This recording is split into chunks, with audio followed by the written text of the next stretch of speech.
And a Good to see major you. obstacle that Israel is facing in Gaza, infiltrating and navigating the massive Hamas underground tunnel system. You just heard Leland talking about this. This 300-mile network of tunnels known as the Gaza Metro. It gives the terror group a massive advantage. Israel's military believes that it may have been used last weekend to carry out these attacks. The sophisticated infrastructure was initially built to smuggle goods until Hamas took it over for military purposes. Well, Israel says the terror group uses the tunnels to evade detection from satellites and hide from airstrikes. And the tunnels are intentionally embedded within highly populated neighborhoods, with entrances and exits in schools and civilian buildings. We want to bring in Hal Kempfer for this, retired Marine Corps intelligence officer. Hal, it's always good to see you. Thank you for being here. Thank you, Natasha. So these tunnels present a huge challenge for Israel, 300 miles, some of them 3 stories deep. When we talk about mounting a ground offensive here, is there any way to do that and work around these tunnels for the Israelis? Or is there any question in your mind that they do have to enter this labyrinth?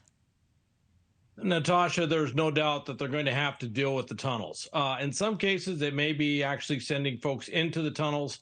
In other cases, and this probably has already begun, there are certain munitions with delayed fuses that can be used to actually cause the collapse of tunnels. Of course, the fear or the concern is that they may be actually be hiding some of the hostages in these tunnels. So if you collapse a tunnel, you could inadvertently end up killing a hostage if that's where they're holding them. But this tunnel system is huge. It's bigger than the London Tube, and it's all over Gaza, and there's just no other way around it. Israel has to deal with the tunnels, and some of that's going to involve sending troops down into those tunnel systems. Yeah, and I mean, to your point, there is precedence here for Hamas taking hostages into the tunnel system. We know in 2006, they took an Israeli soldier hostage and kept him underground there for more than 5 years. They couldn't get him out. Help explain the strategic advantage that these tunnels give to Hamas. Should Israeli forces, for example, be expecting booby traps when they go in? Well, this is the same advantage that if you want to go back to the Vietnam War, that was also an area where we had tremendous, we had to deal with tremendous tunnel systems. The tunnels allow them to move personnel, move weapons, to do ingress and egress into various areas. As Israeli forces will uncover, as we say, as they'll clear an area, there's that subsurface domain. So literally, you could have a rifle company, for example, clearing an area, and then you could have Hamas terrorists popping up behind them, shooting them. That's going to be part of the challenge, is finding the entrances to the tunnels and clearing the tunnels. One of the things we may see, and I'm anticipating we may see robotics used extensively. And I will say that Israel has a lot of robotics knowledge and capabilities, and they understand the tunnel system. So we may see robotics being used to clear these tunnels. I wouldn't be surprised if they're already doing that to some extent. I appreciate that context. And I know yesterday the Israeli infantry confirming it made its first raids into the Gaza Strip since Hamas attacked. So bombarding it with airstrikes, vowing to annihilate Hamas. And meanwhile, you have Hamas saying that it is vowing to fight to the last drop of blood.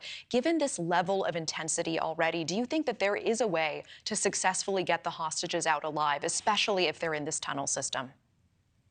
Natasha, I hate to say it. First off, I think some of the hostages may have not survived to this point. There were a number of them had medical issues, and then you have to assume that some may have been injured, shot, if you will, when they were taken hostage. But the reality is it's going to be very, very difficult to get them all out. The only way they could get them all out alive is if Hamas gave them up, and there's just really no scenario where that's going to happen. The reality of getting the hostages back, Israel's going to have to go in there and clear it. They got to clear the subsurface, the tunnels, the surface, the above surface. And that's what they're doing. Right now, they're clearing a zone of action in northern Gaza. There's a lot of reasons why they're doing that. And I anticipate they're going to set up a very extensive screening system of Palestinians that want to come back into Gaza after they've cleared it.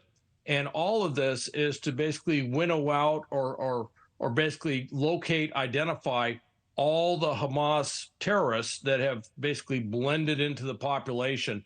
It's really difficult to do this. As Leland said, this is probably the most difficult military endeavor that can be done. I've done a lot of military operations, urban terrain, and it's very tough, but they have no other way to do it. They have to do this. and it's going to take time, and it's going to be costly. Yeah.